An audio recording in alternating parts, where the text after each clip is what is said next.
We have been in a serious conversation for the last 4 weeks. If you were with me for part one of permission seeking, I said this. The permission that you're waiting for, you are going to have to manufacture it yourself. You have to become your own authority and be comfortable with that. And in part two of permission seeking, I said this. Sis, they raised you to wait. And now that you are maneuvering adulthood and trying to make decisions and trust your intuition, all that asking for permission is holding you back. Last week in part three of permission seeking, I said this. Every time that you deferred a dream, every time that you deferred becoming, every time that you waited for someone else to authorize your next move, you practiced not trusting yourself. And over time, that practice becomes your posture. And this week is part four. We have already named the pattern. We traced it back to its roots. We sat with what the waiting has cost us. And if you've stayed with me through it all, I want to say thank you. Thank you for showing up. And I also want to encourage you to thank yourself for showing up on your own journey of becoming. This kind of honest reflection that we're going through, I recognize is not easy, and it takes courage to look at ourselves clearly, honestly, and in community with others. But that's the joy and the beauty about Black women becoming, is that we understand that we aren't alone and we don't have to live in isolation, that we don't have to suffer in silence, that we're becoming together. But here's one thing about clarity, the clarity that we've gained over the last few weeks, is that it's only useful if it moves you somewhere. Because if we say, I'm clear on what I should do, but I'm not going to do it, then what is the point? And so today we're not reflecting. The last 3 weeks we were reflecting. We were digging deep. We were talking about the roots of permission seeking. We were talking about what it cost us in permission seeking and the pattern and the posture of permission seeking. But today we're going to talk about the practice, because self-authorization is not a feeling that you wait for. It is a practice that you have to build. You built the habit, the pattern, the past posture of deferring to someone else, deferring your decision making to others. And now to unlearn that, you have to practice by doing. We have to practice by doing. And that's the topic of part four of permission seeking. So I'm going to start by talking about myself. If you're new to me, hello, my name is Dr. Sherelle MacArthur, otherwise and better known as Dr. Mac. I am a professor, an educational researcher, a wellness and life coach, a speaker, an author, a mommy, and just like you, I am in transition. I am still becoming. And so I want to start today's conversation on the practice of doing, the practice of our own self-authorization, by sharing an anecdote about my own life. So I've been impulsive, I'd say, since choosing to leave Atlanta and move to Grambling, Louisiana to go to college. I trusted my intuition. I was always very clear of when God was speaking to me, and I moved accordingly from the age of 18. It may have been prior to that, but that's where I know I can pinpoint. I listened to myself and I moved on whatever it is that I felt was the right thing to do. So all through college, I was listening to my gut. I was trusting it. I was moving. I went on to get a master's degree. I was trusting myself. I was moving.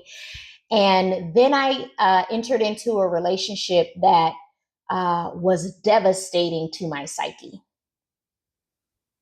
It was devastating to my psyche because I stayed in a relationship that was harmful to me psychologically, emotionally, and physically. It was devastating to my psyche because I knew that he needed to go. I knew that this relationship needed to end, and I stayed in that dynamic for far too long. And once it was over, once I was out, I realized that I no longer trusted myself. I don't know if anybody has been there or understand what that's like, but those kind of relationships take a lot out of you. And one of the things that it took out of me was my trust in my own knowing. And I think I said to myself, well, how did I end up here? Why did I end up with him in the first place? Because if that was a decision that I made, then I can't trust myself. And I allowed myself to sit in shame and guilt and regret and embarrassment. And it shifted my posture. My decision making was altered. I was used to trusting myself and moving, and now should I? Can I? It was a hard identity shift for me. And so now I complete this doctorate degree and I have this baby and I have a decision to make. And I remember that it wasn't dramatic. There wasn't a conversation that I was having with other people. This conversation was one that I had with myself, and it was real simple. I asked myself a question that I'm unsure if I had asked myself at any point in those 3 years of shrinking. That relationship made me shrink and shrink and shrink and shrink and shrink and shrink. And so I don't know if in that window of 3-4 years, if I had asked myself, what am I actually afraid will happen if I trust myself here? That's the question that I asked. That's the question that I posed myself. Not what do I need before I can move, because that was the decision that I had to make. I had got my doctorate degree. I have a 3-year-old. I was applying for work, and I was offered a position by an institution in the Northeast. And so the question wasn't, what do I need before I can move? It wasn't like, do I need money, right? The question was, what am I actually afraid will happen if I just trust myself here? What will happen if I trust myself again? And the answer came quickly, because it had nothing to do with readiness, and it had everything to do with what I believed about my own authority. I was afraid that if I moved without someone else's blessing and it went wrong, I would have no one else to share the blame with. I'd be fully responsible for my own life.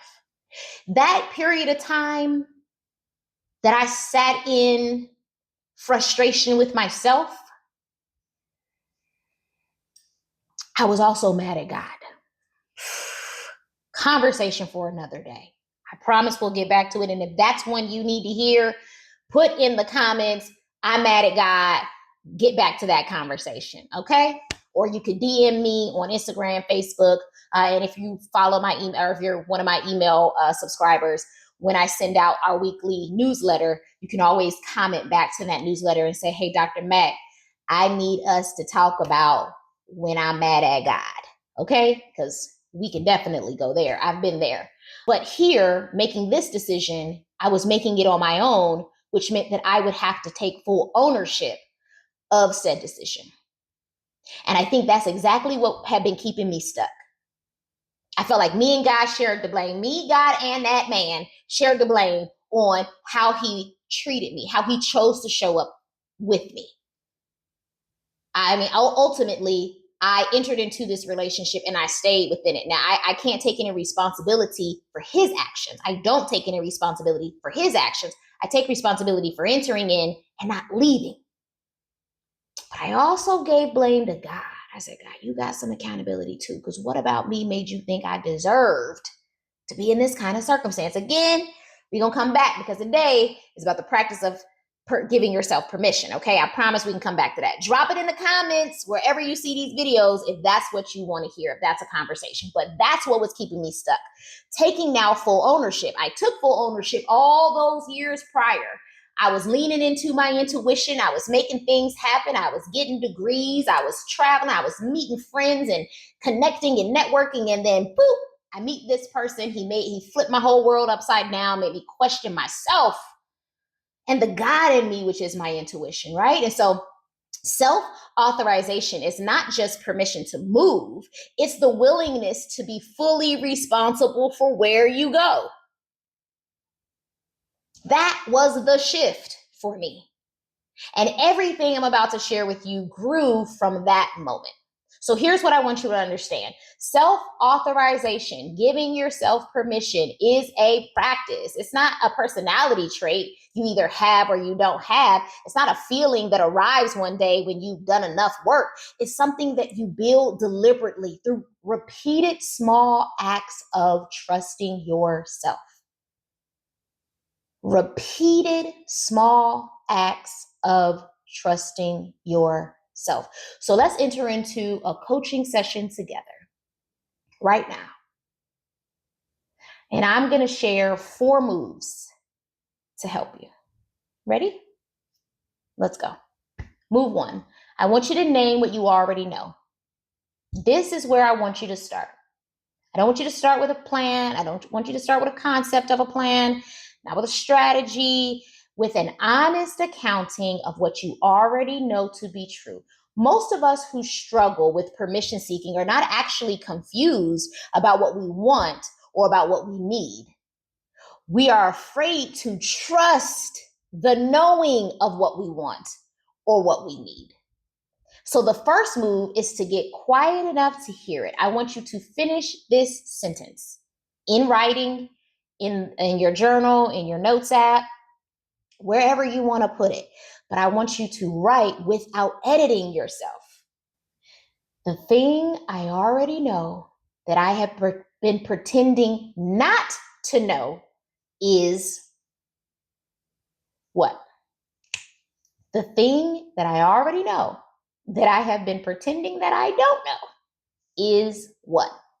Write whatever comes. Don't negotiate with it. Don't immediately look for a reason for why it's wrong. Just let yourself know what you know. That is the beginning of self-authorization. Don't second guess. Don't criticize. Don't shame yourself. Those are habits and patterns too. So we're going to try a new practice. Trust that you know what you know and just write down the answer without censoring yourself. Okay? Second thing I want you to do, I want you to separate the decision from the fear. Once you have named what you know, the next thing to do is to get honest about what is actually driving your hesitation. Does that make sense? So you're going to write down the thing that I already know, that I have been pretending that I don't know is this. And then I need to get honest about what's actually driving the hesitation for me not doing that thing. So the question that I want you to ask yourself after you've written down the first prompt is this. Is my hesitation coming from genuine uncertainty or from the fear of being fully responsible for this choice? Do you really not know what to do and how to do it? Do you have a habit of blame? Some people have a habit of blame. It's this person and it's this thing and it's this circumstance and it's this and it's this and it's this and it's this and it's this. And I'm saying, but can you trust you? And does that trusting yourself feel far too heavy? Have you been in circumstances like mine? It doesn't even have to be a relationship. It could be anything else that you felt like, man, this didn't work out for me, so I can't trust myself now. We have to be honest. Because genuine uncertainty means you need more information, and fear of responsibility or fear of moving forward means that you have the information, you're just afraid of the outcome, either to own the outcome or what the outcome could be. And most of the time, when we are waiting for permission, it's the second one, afraid of what the outcome will be. We already know, we just aren't ready to own it. What happens if I apply for this promotion? Well, baby, you either get the promotion or you don't get the promotion. And the reality is if you don't get the promotion, you're in the same position that you're in now, which means that if they say no to the promotion, you're already living it no. Does that make sense?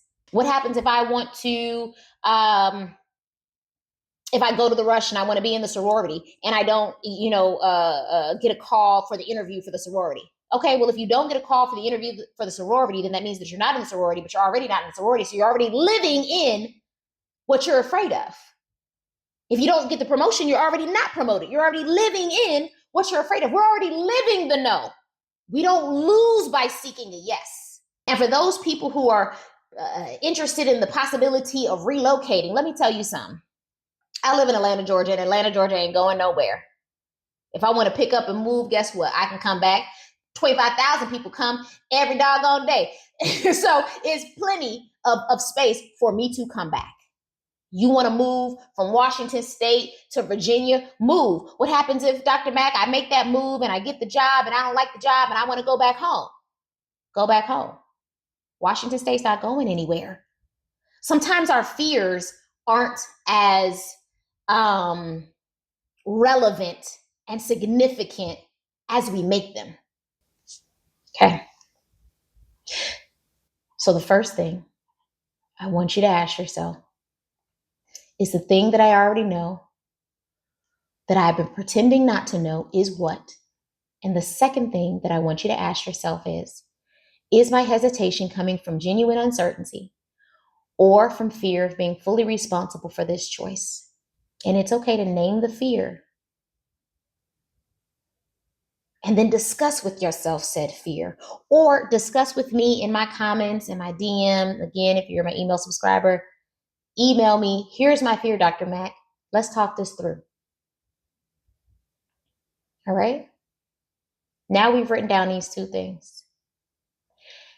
And what I want you to do as a practice is to take the smallest step possible. So self-authorization does not have to begin with these big, grandiose gestures like packing up your whole house and moving from Washington State to Virginia. It doesn't have to look like quitting your job. It does not have to look like ending the relationship. It doesn't have to look like making an announcement. It can be a quiet, small act of trusting yourself. Send the email. Make the appointment. Write the first paragraph of the book that's been calling your name. Apply for the thing. Decline the invitation. Rest without justifying it. The size of the step is not the point here. The point is that you took it without waiting for someone else to tell you it was okay. The point is that you took it without waiting for validation and confirmation. You don't need anybody else's stamp of approval to lay your body down when you're tired. You don't need anybody else's stamp of approval to apply for a position that you're qualified for. You do not need anybody else's stamp of approval to put pen to paper or hand to keyboard and start creating that poetry, book of poetry that you've been desiring to create. The point is that you took the step. Every small act of self-trust builds the muscle. Every small act of self-trust builds the muscle. Every ounce of water I drink, every ounce of protein I eat, every ounce of carbs that I decline for a more complex carb or to fill my plate with leafy greens and vegetables. Every time I choose to walk outside in my neighborhood for sunshine, but I'm also getting miles. Every time someone says, hey, I'm going to the gym today, do you want to go with me? Every time I make those small decisions, it's enabling me to shift my own physical body. It's building the muscle. So every small act of self-trust builds your muscle, and the muscle over time becomes a posture, a way of moving through the world that says, I am my own authority. I trust my own knowing. I'm responsible for my own life, and I'm old enough for my own damn stamps of approval. Fourth thing I want you to do, and this one is important, and I think that we skip over it. And this is where I hold my clients accountable. After you take the step, whatever step that you choose to take, whatever small act of self-trust that you choose to make, after you take that step, regardless of how it goes, I want you to resist the urge to immediately seek external validation. It is important for you to debrief with yourself, not debrief with a crowd. Debrief with yourself. You don't have to debrief with your parents. Debrief with yourself. You ain't got to go out and find some mentors. Debrief with yourself. Don't run to ask everyone what they think. Don't poll the group chat. Don't look for someone to tell you that you did the right thing. Instead, I'm asking you, as your virtual coach, to sit with yourself and to ask, what do I notice? What did that feel like? What do I know now that I didn't know before? This is how you build trust with yourself. What do I notice? What did that feel like? And what do I know now that I didn't know before? It's not about getting it right every time. It's not about getting it right every time. It's about being your own first source of reflection. By treating your own observation as valid data. By practicing the relationship with yourself that you have been outsourcing for years to everyone else. Because the truth of the matter is that you'll never fully trust yourself if you never practice being trustworthy to yourself. These 4 tasks I've just given you are not a one-time exercise. They are a practice. You're going to return to these 4 things again and again in different seasons, with different decisions, at different points of times, at different stake levels. But every time you return to them, every time you name what you know, every time you separate the decision from fear, every time you take the smallest step possible, and every time you debrief with yourself and not a crowd, you are becoming your own authority. And that is what the work of becoming actually looks like. So if you're not new to me, you know what happens next. I'm going to give you some homework. Now, I already gave you these steps. For if you're ready to make a decision and how you move through practicing developing the muscle, the posture of your own self-authorization. So here's this week's homework. If you're new to me, remember I said that I'm an educator. I'm a professor. I'm an educational researcher. I've done all the things, girl. So I give my clients homework. Why?